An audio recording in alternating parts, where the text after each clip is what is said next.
في دراما جديدة بتتعرض حاليا اسمها Love Next Door من أبطال جونج سو مين جونج هاي إن. مسلسل نزل 17/8. تصنيف المسلسل رومانسي وكوميدي ودراما. انا اتكلمت عن المسلسل ده قبل كده وقلت ان هو هينزل سنة 2024، بس كان الاسم متغير، كان اسمه مامز فريند سون، وهتلاقوه على الصفحة بتاعتي بالقصة بتاعته تماما.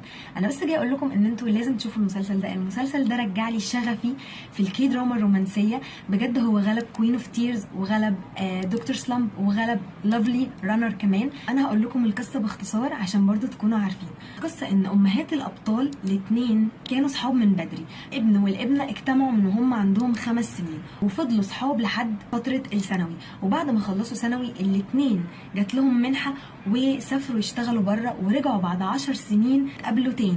من هنا هتحصل بينهم حاجات كتير قوي هتجمعهم ببعض، يساعدوا بعض فيها، وهيرجعوا تاني ذكريات